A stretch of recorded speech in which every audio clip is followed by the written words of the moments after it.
Hello friends, ఈ రోజు ఈ వీడియోలో మన ఇండియా ఎందుకు తరతరాలుగా డెవలపింగ్ కంట్రీగానే ఉంటుంది, డెవలప్డ్ కంట్రీగా ఎందుకు మారడం లేదు, దానికి గల కారణాలు ఏంటి, అలాగే డెవలప్డ్ కంట్రీగా మారాలంటే ఏం జరగాలి అండ్ మన ఇండియా ఫ్యూచర్ లోనే డెవలప్ అవుతుందా అనే వాటిపై డిస్కస్ చేసుకుందాం. సో వీడియోని ఎక్కడ స్కిప్ చేయకుండా చివరి వరకు చూడండి. వీడియో అయ్యేటప్పటికి మీకు మన ఇండియాపై పూర్తిగా క్లారిటీ వచ్చేస్తుంది. సో ఇంకేమాత్రం ఆలస్యం చేయకుండా let's start our today's video.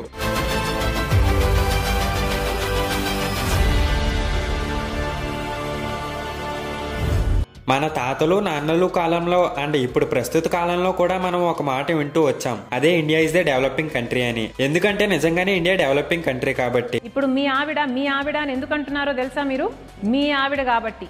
అసలు డెవలప్డ్ కంట్రీస్ అంటే ఏంటి? పెద్ద పెద్ద బిల్డింగ్లు, రిచ్ లైఫ్, ఇంట్లో స్విమ్మింగ్ పూల్స్. ఈజీగా చెప్పాలంటే మూవీస్ లో ఫారిన్ కంట్రీస్ కనిపిస్తాయిగా, అదే అయితే మన ఇండియాలో కూడా ఉన్నాయిగా. అలా పెద్ద పెద్ద బిల్డింగ్లు, మంచి రోడ్లు, రిచ్ లైఫ్ స్టైల్. నిజానికి అదే డెవలప్డ్ కంట్రీస్ కి కావాల్సింది. కానీ అది మన ఇండియాలో చాలా తక్కువ శాతం ఉంది, డెవలప్డ్ కంట్రీస్ లో చాలా ఎక్కువ శాతం ఉంది. అందుకే మన India developing country. India develop కాకపోవడానికి కొన్ని ముఖ్యమైన కారణాలు చూద్దాం. Main number 1 population. ప్రపంచంలోనే అత్యధిక జనాభా కలిగిన దేశం అయిపోయింది మన ఇండియా. 150 కోట్లకు పైగా జనాభా ఉన్నారు మన ఇండియాలో. అదేంటి బ్రో, చైనా కూడా ఇంచుమించు మనంత పాపులేషనే కదా, ఆ దేశం డెవలప్ అయ్యింది, మరి మన దేశం ఎందుకు కాలేదంటారా? వస్తున్నా అక్కడికే వస్తున్నా. చైనా ఇప్పుడు ఇంత డెవలప్ కావడానికి వాళ్ళు ఒక 100 years బ్యాక్ నుంచి ప్రతిదీ బిల్డ్ చేసుకున్నారు. Railways, hospitals, education system, roads, ఇలా మొత్తం ఇన్ఫ్రాస్ట్రక్చర్ ని. అండ్ అన్నిటికంటే ముందు గవర్నమెంట్ వాళ్ళ ప్రజలందరినీ ఒక సిస్టమేటిక్ వేలో నడిపించింది. కానీ మన దేశంలో అదేం లేదు. అది పక్కన పెడితే మన ఇండియాలో అన్ఎంప్లాయ్మెంట్ బాగా ఎక్కువైపోయింది. దానికి గల కారణం మన ఇండియా ఎడ్యుకేషన్ సిస్టమ్. మన చిన్నప్పటి నుంచి గ్రాడ్యుయేట్ అయ్యే వరకు కూడా కేవలం బుక్ నాలెడ్జ్ నే నేర్పిస్తారు, కానీ ప్రాక్టికల్ నాలెడ్జ్ అండ్ స్కిల్స్ ని ఏం నేర్పించరు. చాలా ఓల్డ్ సిలబస్ ని, మనకు సంబంధం లేని సిలబస్ ని నేర్చుకుని ఒక స్కిల్ కూడా లేకుండా ఆల్మోస్ట్ 90% మంది గ్రాడ్యుయేట్ అయిపోతున్నారు. అలా గ్రాడ్యుయేట్ అయ్యి బయటకు వచ్చిన వాళ్ళకి స్కిల్ లేకుండా జాబ్ ఎవరిస్తారు? ఎవరు. దాంతో వాళ్ళు ఏ అమీర్పేటలోనో ఒక 6 months కోచింగ్ తీసుకుని గత 20 ఏళ్లగా నేర్చుకోనిది అంతా ఈ 6 నెలల్లో నేర్చుకుంటారు. అలా నేర్చుకున్న తర్వాత జాబ్ వస్తుందా అంటే గ్యారంటీ లేదు. ఎందుకంటే మన ఇండియాలో జాబ్ వేకెన్సీలు ఇన్ని, దానికి అప్లై చేసే వాళ్ళు ఎంతమంది? గవర్నమెంట్ జాబ్స్ లో కూడా ఉన్న జాబ్స్ ఇన్ని, దానికి అప్లై చేసే వాళ్ళు ఎంతమంది? దాంతో ఇండియాలో చాలా వరకు అన్ఎంప్లాయ్మెంట్ పెరిగిపోతుంది. ఎంతలా అంటే జాబ్ వచ్చిన వాళ్ళు వేలల్లో అయితే జాబ్ రాని వాళ్ళు లక్షలలో, కోట్లల్లో. జాబ్ రాని చాలా మంది డిప్రెషన్ కి లోన్ అవడం, ఇంకొంతమంది అయితే ప్రెషర్ తట్టుకోలేక సూసైడ్ కూడా చేసుకుంటున్నారు. అలా ఉంది పరిస్థితి. అండ్ జాబ్ వచ్చిన వాళ్ళలో కూడా చాలా మంది ఇతర దేశాలు పోయి వాళ్ళ కింద పనిచేస్తున్నారు. దాంతో వాడి దేశానికి లాభం తప్పితే మన ఇండియాకి రూపాయి లాభం ఉండదు. ఇలా జాబ్ వచ్చిన వాళ్ళందరూ ఫారిన్ కి, జాబ్ రాని వాళ్ళందరూ వచ్చే వరకు మన ఇండియాలోనే పార్ట్ టైం జాబ్ చేస్తూ జీవితాన్ని కొనసాగిస్తున్నారు. సో ఇంత పాపులేషన్ కాకుండా మన ఇండియాలో జస్ట్ 30 కోట్లు ఉండుంటే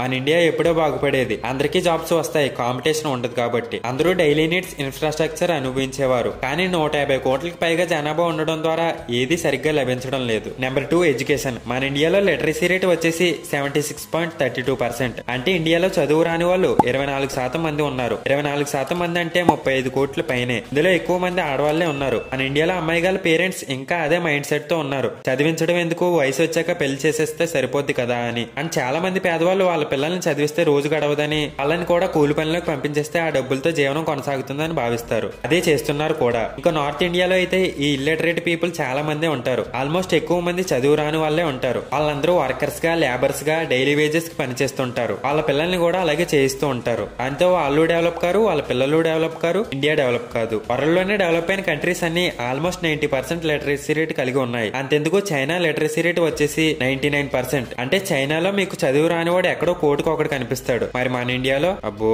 నెంబర్ 3 పాలిటిక్స్. మన ఇండియా డెవలప్ కాకపోవడానికి ముఖ్య కారణాల్లో ఈ రాజకీయాలు కూడా ఒక కారణం. రాష్ట్ర స్థాయి నుంచి దేశ స్థాయి వరకు ఎలక్షన్స్ కి ముందు అది చేసేస్తాం, ఇది చేసేస్తాం, ఇండియాని నెంబర్ 1 కంట్రీగా మార్చేస్తాం అంటారు. కానీ ఒకసారి నెగ్గాక అదేమీ ఉండదు. పైగా ఒక పార్టీ మీద ఒక పార్టీ నేనంటే నేను అని పోటీపడి మరీ ఉచిత పథకాలు పెట్టేస్తారు. నిజమే, ఉచిత పథకాలు పేదవాళ్ళకి ఉపయోగపడతాయి. కానీ ఒక ఉచిత పథకాలే కాదు కదా పరిపాలించడం అంటే. ఉన్న డబ్బంతా ఈ ఉచిత పథకాలకే పెట్టేస్తున్నారు. వీటి వల్ల పోయేదే తప్ప దేశానికి ₹1 లాభం ఉండదు. ఇలా ఉచిత పథకాలు కాకుండా ఆ డబ్బుని రోడ్స్ కి, హాస్పిటల్స్ కి, రైల్వేస్ కి, స్టార్ట్అప్స్ కి, ఇలా మన దేశ ఇన్ఫ్రాస్ట్రక్చర్ కి ఖర్చు పెట్టి ఉంటే మన ఇండియా చాలా వరకు డెవలప్ అయ్యేది. కానీ మన దిక్కుమాలిన రాజకీయాలే అంతా. ప్రతి ఒక్కడు దోచుకునేవాడే, న్యాయంగా నిజాయితీగా పనిచేసేవాడే అరిదైపోయాడు. ఒకవేళ ఎక్కడో ఏదో మూల నిజాయితీగా పనిచేసేవాడు ఉన్నా వాడి పైన అధికారులు నిజాయితీగా పనిచేయనివ్వరు. మెజారిటీ ఆఫ్ ది ప్రజలు కూడా ఆ రాజకీయ నాయకుడు నెగ్గితే ఏం చేస్తాడు, గతంలో ఏం చేశాడు అని ఓటు వేయరు. వాడు మన కులం వాడేనా, వాడు మన మతం వాడేనా అని చూసి ఓటు వేస్తారు.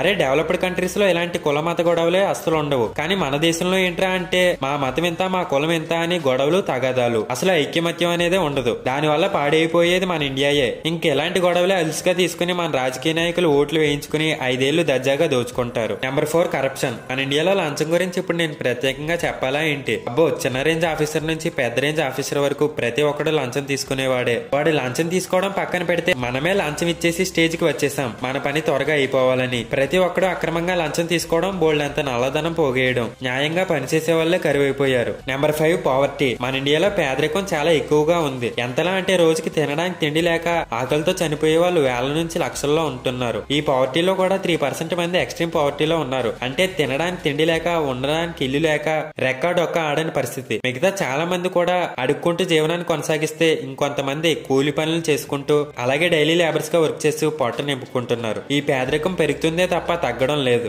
Number 6 no startups. అమెరికా లాంటి దేశంలో ఎవరికైనా ఏదైనా బిజినెస్ ఐడియా లేదా కొత్తగా ఏదైనా స్టార్టప్ ఐడియా వస్తే వాళ్ళకి అమెరికా గవర్నమెంటే ఫండ్ ఇచ్చి ఎంకరేజ్ చేస్తుంది. దాంతో ఆ స్టార్టప్ సక్సెస్ అయితే పెద్ద కంపెనీగా మారిపోద్ది. కానీ ఇక్కడ ఇండియాలో స్టార్టప్ కి ఎంకరేజ్మెంట్ ఉండదు, ఫండ్ ఉండదు, మరీ ముఖ్యంగా ఇంట్లో సపోర్ట్ కూడా ఉండదు. దీని అంతటికీ కారణం మన ఇండియా ఎడ్యుకేషన్ సిస్టమ్. బాగా బట్టి పట్టేసి మంచి మార్కులతో ఎగ్జామ్ పాస్ అయిపోతే వాడు తెలివైన వాడు అంటుంది ఈ సమాజం. బట్టి పట్టేసి ఎందుకు పనికిరాని బుక్ నాలెడ్జ్ ని వదిలి ప్రాక్టికల్ నాలెడ్జ్ అండ్ స్కిల్స్ ని ఎప్పుడు నేర్పిస్తుందో మన ఇండియన్ ఎడ్యుకేషన్ సిస్టమ్. అబ్బో, మన ఇండియన్ ఎడ్యుకేషన్ సిస్టమ్ లో చాలానే లోపాలు ఉన్నాయి. అవన్నీ ఈ వీడియోలో చెప్పడం కష్టం. కావాలంటే కమెంట్ చేయండి, సెపరేట్ గా ఇంకో వీడియో చేద్దాం. సో ఇండియా ఎందుకు డెవలప్ కాలేదని చెప్పుకుంటూ పోతే ఇంకా చాలానే కారణాలు ఉంటాయి. ఇవైతే మెయిన్ రీజన్స్. వీటి వల్ల మన ఇండియా డెవలప్ కాకుండా డెవలపింగ్ గానే ఉండిపోయింది. సో ఎప్పుడైతే మన ఇండియాలో పాపులేషన్ తగ్గి మంచి నాలెడ్జ్ అండ్ టాలెంట్ ఉన్న వాళ్ళు రాజకీయ నాయకులు అయ్యి 90% లిటరసీ రేట్ ఉండి కరప్షన్ అనేదే లేకుండా, క్రైమ్ రేట్ చాలా తక్కువగా, పావర్టీ చాలా తక్కువగా, infrastructure like railways, roads, hospitals, transportations